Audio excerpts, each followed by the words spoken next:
Perkenalkan, saya Rayu Agustini, NPM 1732121506, perwakilan dari kelompok 2 akan mengawali sesi menjawab dari pertanyaan yang telah diberikan. Yang pertama, apa sajakah tanda-tanda yang mencerminkan peningkatan ketertarikan ekonomi antar negara? Yang pertama itu adanya peningkatan kegiatan ekspor dan impor yang saling menguntungkan yang terjadi antar dua negara. Yang kedua, adanya peningkatan keanekaragaman barang dan jasa akibat ketertarikan ekonomi dengan negara lain, sehingga suatu negara dengan mudah memperoleh barang dan jasa yang dibutuhkan. Meskipun sebenarnya negara tersebut bisa memproduksi sendiri, namun dengan adanya ketertarikan ekonomi ini, suatu negara dapat memiliki barang tersebut dengan harga terjangkau daripada harus memproduksi sendiri. Nama saya Paulina Josephine Jenny Sardi, NPM 1732121561. Di sini saya akan menjawab pertanyaan dari soal nomor 2. Soalnya, sebutkan alasan atau faktor pendorong dari semakin meningkatnya kaitan ekonomi antar negara. Menurut kelompok kami, faktor-faktor pendorong adanya kerjasama ekonomi antar negara. Yang pertama, adanya perbedaan sumber daya alam yang berbeda-beda antar negara. Yang kedua, ada perbedaan iklim atau cuaca antar negara serta tingkat kesuburan tanah antar negara. Misalnya di Indonesia dapat menghasilkan atau memproduksi kayu tropis berdiameter tebal, sedangkan di Jepang tidak bisa memproduksi produk tersebut. Yang ketiga, ada perbedaan ilmu, pengetahuan, dan teknologi antar negara, serta perbedaan sosial budaya antar negara. Selanjutnya, negara pengekspor memiliki kualitas produk yang baik dan nilai jual yang terjangkau, sehingga membuat adanya kaitan antar negara dalam hubungan ekonomi. Dan yang terakhir, adanya keinginan suatu negara memperoleh keuntungan dan meningkatkan pendapatan negara atau devisa bagi negaranya sendiri. Terima kasih. Saya Nikada Isnaumayanti, NPM 1732121233 dari kelompok 2 akan menjawab pertanyaan nomor 3 dan 4. Pertanyaan nomor 3 yaitu bagaimana investasi langsung asing dan pola perdagangan Indonesia berubah selama beberapa dekade terakhir? Jawabannya, FDI dapat berubah-ubah disebabkan oleh perusahaan multinasional yang berinvestasi pada suatu negara. Umumnya, perusahaan multinasional akan terdorong untuk berinvestasi apabila hambatan dalam suatu negara itu rendah, harga tenaga kerja dan bahan baku yang murah, kemajuan teknologi di negara tujuan, ingin mendapatkan economy of scale. Jadi, apabila semua faktor tersebut secara garis besar telah terpenuhi, ini akan mendorong investasi yang dilakukan oleh perusahaan multinasional. Namun, jika sebaliknya, maka FDI di negara tersebut akan mengalami penurunan dikarenakan lesunya investasi yang dilakukan oleh perusahaan multinasional tersebut. Jadi, pola perekonomian Indonesia berubah selama beberapa dekade terakhir, ditandai dengan meningkatnya FDI di negara berkembang sebesar 2%. Hal ini dikarenakan minat perusahaan multinasional yang berinvestasi semakin tinggi, dikarenakan faktor rendahnya harga tenaga kerja dan juga bahan baku, sehingga dapat menekan kos menjadi lebih rendah. Baik, di sini saya akan melanjutkan menjawab pertanyaan nomor 4. Pertanyaannya adalah, kerjasama ekonomi regional dapat diklasifikasikan ke dalam 5 kategori besar. Sebutkan kategori-kategori ini dan bagaimana perbedaannya satu sama lain.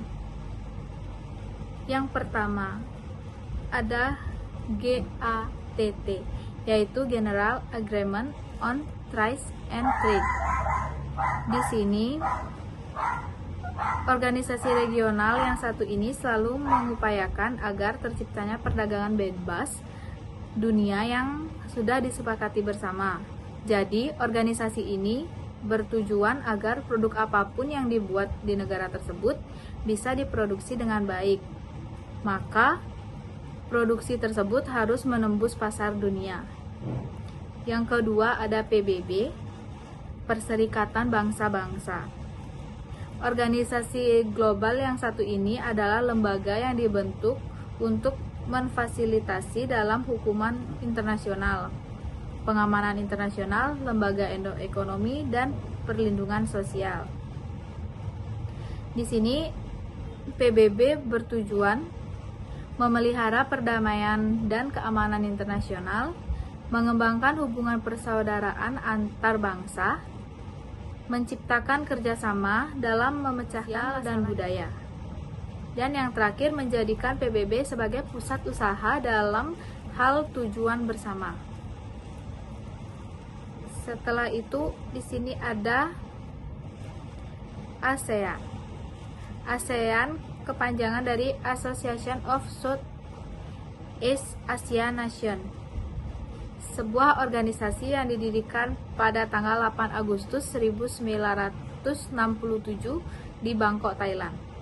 ASEAN memiliki beberapa tujuan, antara lain mempercepat pertumbuhan ekonomi, sosial, dan kebudayaan bangsa Asia Tenggara, meningkatkan stabilitas dan keamanan regional, dan mematuhi prinsip-prinsip piagam PBB, memelihara kinerja sama bidang organisasi regional maupun internasional. Yang selanjutnya ada OPEC, singkatan dari Organization of the Petroleum Exporting Countries. Didirikan pada tanggal 14 September 1960 di Baghdad, Irak, dan memiliki tujuan untuk menegosiasikan masalah tentang produksi, harga, dan hak konsesi dengan perusahaan minyak bumi. Selanjutnya ada APEC, ada OPEC, singkatan dari Organization of the Petroleum Exporting Countries. Didirikan pada tanggal 14 September 1960 di Baghdad, Irak, dan memiliki tujuan untuk menegosiasikan masalah tentang produksi, harga, dan hak konsesi dengan perusahaan minyak bumi. Selanjutnya ada APEC, pertama kali dibentuk pada tahun 1989. Tujuan APEC adalah untuk meningkatkan kesejahteraan dan pertumbuhan ekonomi di kawasan Asia Pasifik dan meningkatkan kerjasama ekonomi melalui peningkatan volume perdagangan dan investasi itu. APEC bertujuan untuk memperjuangkan kepentingan ekonomi di kawasan tersebut di tengah-tengah perkembangan ekonomi internasional. Jadi, dari lima regional tersebut, yang pertama ada ASEAN, yang kedua ada APEC, yang ketiga ada GATT, yang keempat ada PBB, dan yang kelima ada OPEC. Jadi perbedaannya itu terdapat pada tujuan mereka tersendiri. Terima kasih.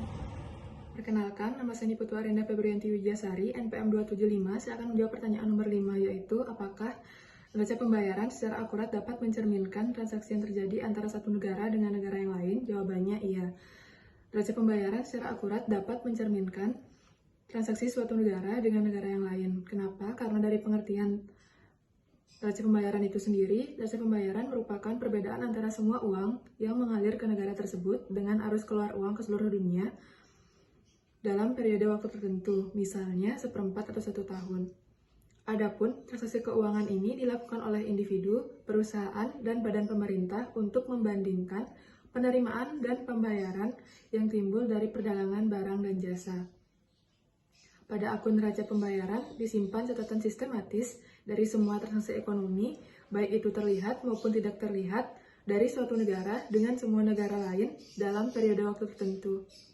Semua penerimaan dari luar negeri dicatat sebagai kredit, dan semua pembayaran ke luar negeri dicatat sebagai debit. Oleh karena itu, ada atau tidak adanya Transaksi yang terjadi antara satu negara dengan negara yang lain dapat dilihat secara akurat melalui neraca pembayaran. Perkenalkan, nama saya Ana Agung Intastia Dewi, NPM 17321125258. Jadi di sini saya akan menjawab pertanyaan nomor 6. Pertanyaannya, faktor-faktor apa yang menjadi pendorong ekspansi dan juga peningkatan skala perusahaan multinasional?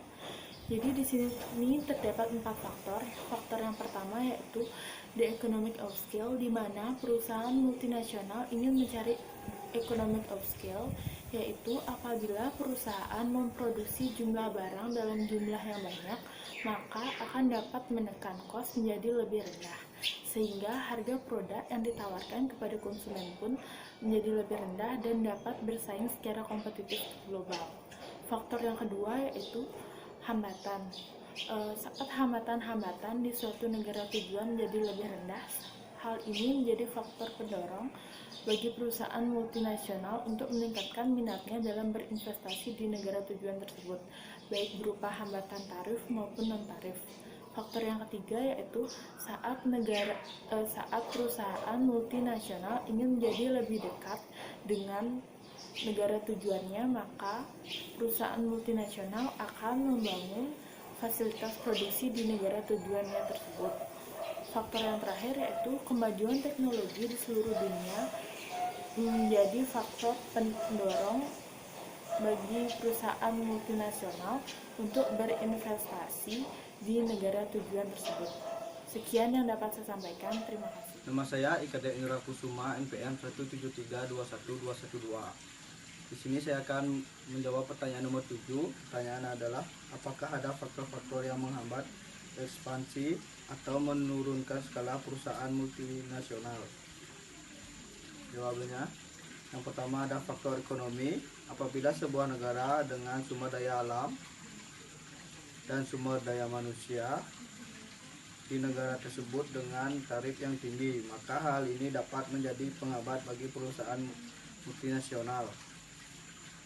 Selain modal yang dikeluarkan besar, harga produk yang akan dijual juga tidak dapat bersaing di pasar global. Yang kedua, hambatan atau kebijakan investasi asing di suatu negara yang rumit akan mempersulit perusahaan multinasional untuk memasuki negara tujuan, sehingga minat investasi perusahaan multinasional menjadi menurun. Yang ketiga, kemajuan teknologi di suatu negara yang rendah atau tidak memandai akan menghambat proses operasional produksi perusahaan multinasional. Faktor ini juga menjadi pertimbangan penting bagi perusahaan multinasional karena sebagai besar kegiatan operasional mengadakan